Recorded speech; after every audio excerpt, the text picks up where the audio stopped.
Fine. We'll go ahead. So yesterday I had, discussed something on network address translation mechanism. So today we'll continue with that for a short while because this diagram I wanted to show. So this is a private network. Where the source address S stands for source, D stands for destination. Here one stands for table entry, make a table entry. Two stands for wherever this two is there. This is a change of source address. Three stands for access table. Table has to be accessed, and four is nothing but change of destination address. This is how it happens. So here the source is in private network whose IP address is 172.18.3.1, and the destination outside this private network, which is lying connected to the internet. Destination is 25.8.2.10. So this is what I meant to say. This data is taken and it is prepared. The translation table, address translation table is prepared, where it is taken when the source is 172.18.3.1. It is there. It will be built. This table will be built, and then the destination address is 25.8.2.10. So after building the table, now this frame will leave the source. Now it goes to what I meant to say, this thing. So as I told you, in private network, within the network there will be a private address, but when the data goes outside the network, it will be kind of global address. So yesterday I had defined that global address will be there. So no, this is not the one. This is the diagram I wanted to show. This is about DHCP, but I want to have about NAT.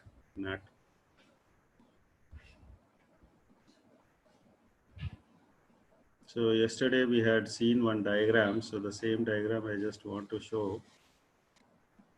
Yeah, now it's there. So this is the diagram. So internally within the network, all the private addresses will be used, and it is connected to a router which is called network address translation router. And this entire what I meant to say organization is allocated a global address. That means outside for the internet, this entire organization is recognized through this IP address 200.200.24.5.8. And within once the packet from outside world via internet comes into the organization, and then this network address translation router will check to which particular host this particular packet belongs. So this is what happens. So how that exactly is done, we will see through the what I meant to say diagram. So this I had explained yesterday itself. Now today I want to explain this. So whenever a packet is formed in the private network, so packet has been formed by the source 172.18.3.1, and the destination to which it is sending the packet is 25.8.2.10, and that will be recorded in the network address translation table, or it is called ATT, address translation table, where the source is taken as this and destination is taken like this, and then packet moves outside the network. But outside the network, it's a global address. This was within organization. This source address was within the organization, but outside when it goes, leaving the network, address translation router. So it will be recognized by the whole organization will be recognized through this IP address 200.24.5.8. The global the destination address doesn't change because it is outside the organization. So once this goes, so now it reaches the destination, and destination then sends a packet back to the network, this particular organization. So It sends this as a source is 2582.8.2.10 to which it was sent. Now that receiver is responding back by sending a packet. So now the destination what it is sending is global address of the organization. Global address of the organization is 200.24.8.5. It comes over here. When it comes within the network address translation router, in that case what will happen is it will see the address translation table in which if the universal address, that means that source address is what I am saying 25.8.2.10, then this particular packet is meant for this particular source within the organization 172.18.3.1, and hence this packet will be delivered to that destination 172.18.3.1. So this is how network address translation works, right? This is how network address translation works. So this is all what I meant to say explanation for that. Now we will be going in for this is how the entire what I meant to say table is built. I'm not going into this detail because it is not that required. So now we will go for next chapter within this same module, right? So it is called as data link layer. So this data link layer, we will study, data link layer we'll study. So what is data link layer? Basically, it is second layer in the, OSI, what I meant to say, model, network model. So here, the internet basically is a combination of networks which are comprising of several connecting devices. It may be routers, switches, hosts, and all. So that builds a router. So if any packet that is moving from one host to another host, it needs to pass through these networks. These networks means these connecting devices. It can be either router or switch or all intermediate what I would say gateways and all. So this is what it happens. So how exactly this happens? So generally, we will see the communication, how exactly it happens. Suppose that here Alice is there who is from Sky Research, and there is a Bob who is from Scientific Book, and Alice wants to send a message to Bob. So how exactly things will work out at data link layer. So here you can see it is TCP model, not OSI. So this is physical, layer, then data link layer, network layer, transport layer, and application layer. So 5 layers only are there in TCP.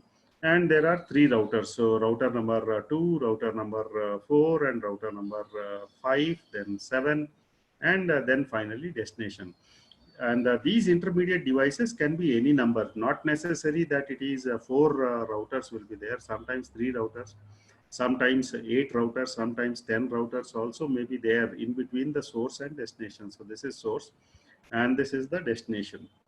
So between source and destination, any number of intermediate devices will be there. But how the communication happens? So in data link layer, as we have dealt with earlier in first module, we had I had told you that this particular data link layer will, what I meant to say, serve the upper layer, its upper layer. So it provides service to the upper layer, that is network layer. So whenever a datagram comes from what I meant to say network layer to the data link layer, it has to pack that particular datagram into a frame by attaching a header and a trailer.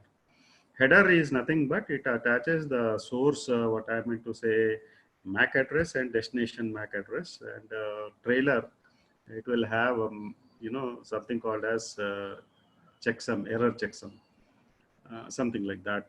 So will be there. So how exactly this communication happens? So here data link layer will get connected to the data link layer of router 2, where here the address is red, the source address is red, and destination So this router R2 opens this frame which has come from Alice, and checks what is the destination address. If the destination address is not connected directly to the router 2, what it has to do is it has to forward the packet to the next router which is nearest to the destination. So now here that R2, as per its routing table, it finds that R4 is the nearest router to the destination from R2. So it sends the packet again. It what I'm saying, takes that datagram, it packs into a frame and then sends it to router 4. Router 4, what it does is, again, after receiving the packet, it sees the source address which is Alice, but the destination address, what I meant to say, it sees, and then it checks whether this destination is directly connected. No, it is not connected directly, so it has to now forward the packet to the next router which is nearest to the destination, and then this has to open the frame, read the address of the destination, and since that destination is not connected to R4 directly, so it has to forward the packet to some router which is nearest to the destination. So now this data link layer again packs the data, that particular part, datagram, into a frame. Again, it sends back to router 5, assuming that router 5 is the next router. So here, router 5 receives that particular frame. Again, it opens that. In the datagram, it will check which is the destination address. Now, destination address, that is Bob's address, is not directly connected to router 5. So it has to forward that packet. So it checks for nearest router, which is a router nearest to the destination. So now here it has to the opened datagram, whatever the frame which was opened, so datagram is again packed back into a frame and it is sent to router R7. And R7 again will have to reach the what I mean to say, open the frame and read the destination address. It checks whether the destination is connected to the router R7 directly. Yes, Bob's system is directly connected to router R7, so it delivers this particular what I'm saying, datagram, packs the datagram into a frame, and this frame is delivered to the data link layer of the destination address. And here, that is how Bob will receive the message sent by Alice. You got the idea? And the same procedure goes off. You got the idea? Only direction changes when Bob sends a message to Alice, right? So this is how the whole communication goes off. So we have seen that Alice computer, first it got connected to R2, R2 in turn got connected to R4, R4 in turn got connected to Bob's computer. So this is how what I meant to say, data link layer. At every stage of communication, data link layer was involved in receiving the frame. After receiving the frame, it has to open the frame and check the datagram for the destination address. If the destination is directly connected to it, it has to give that deliver that frame to the destination. Otherwise, it has to forward it to a router nearest to the destination. So based on this concept, the entire communication takes place. You got the idea? And in between, several LANs, WANs, and everything will come. This is there, say node here is the sending node, and this is the receiving node. And in between, I may have several nodes like routers, switches, and all. These routers and switches in turn may be connected to LANs. As I told, whenever a packet comes from outside network, we got the idea. So to the router will always check whether the destination is attached directly to me. If it is not directly attached to the router, it sends the packet to next router. Otherwise, it if the packet belongs to the what I meant to say is directly connected to the destination, it delivers the packet to the destination. So this is how it happens, right? So how many hops are here? Where what I meant to say, this is the source and this is the destination. So this is called as first hop. This is called as second hop. This is called as third hop. This is fourth hop, and finally this is fifth hop. So five hops are there, and these intermediate nodes are again connected to LANs, WANs, and all. Okay, so data link layer is always lying between physical layer, which is at a lower level to the data link layer, and network layer, which is higher to the data link layer. So data link layer always provides service to the network layer. So in any network hierarchy, layer hierarchy, what happens? The lower layer will always provide service to its upper layer. So since what I meant to say, data link layer happens to be sandwiched between physical layer and network layer. So data link layer will provide service to network layer, its higher layer, whereas physical layer will provide service to data link layer. So I can say data link layer gets the services of physical link layer, whereas data link layer provides the services, its services to the upper layer, network layer. So this is what is there. So basically data link layer is responsible for hop to hop communication, that is node to node communication. From a packet, whenever it is generated at the sending source, it has to go to next hop. So the address of the source and the next hop will be there always with the data link layer. It does not work on principle of end-to-end communication, that is source to destination communication. Data link layer will always communicate between hop to hop. That means source to router. Then it may happen router to router, or it may happen what I'm saying, router to switch or something, and then finally router to the destination. This is how the entire thing goes. Now here, this particular figure shows encapsulation and decapsulation at data link layer. That means how data link layer receives a datagram from the upper layer, that is network layer, and how it packs it into a frame and then sends it for the next router, sends it to the next router. So we are assuming for simplicity that there is only one router between the source and destination. You got that for the explanation purpose, but not necessary that every time between source and destination there will be only one router. No, it can be any number of routers. So it may be 12 routers, it may be 10 routers, it may be 5 routers, or whatever it is.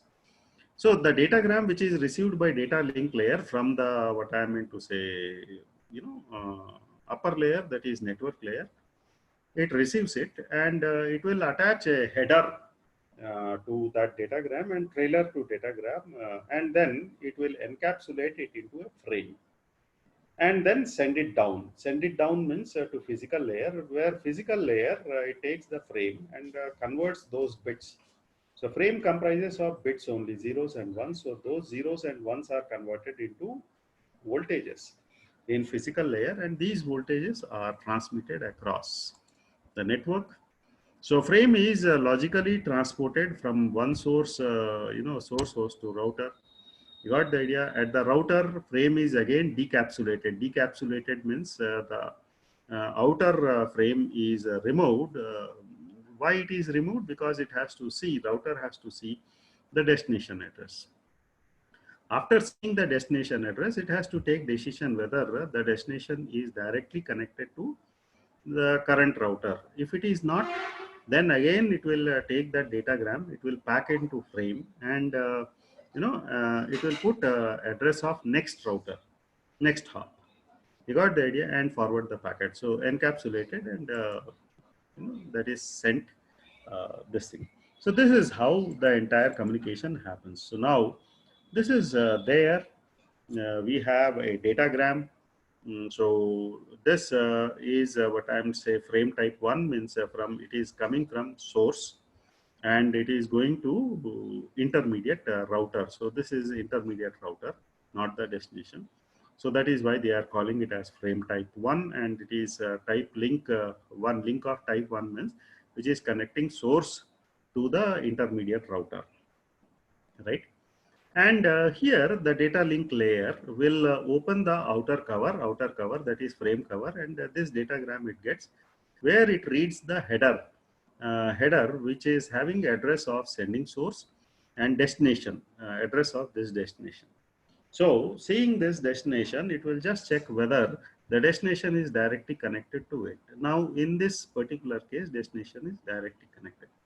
So again, it packs the datagram back into a frame, and that packed datagram will go here. So this is frame type 2. Type 2 means it is indicating that here the router is directly connected to the destination. So router to destination is type 2. So here it sends. Yeah. Any doubt? Link of type 2, and it is this is how the delivery happens.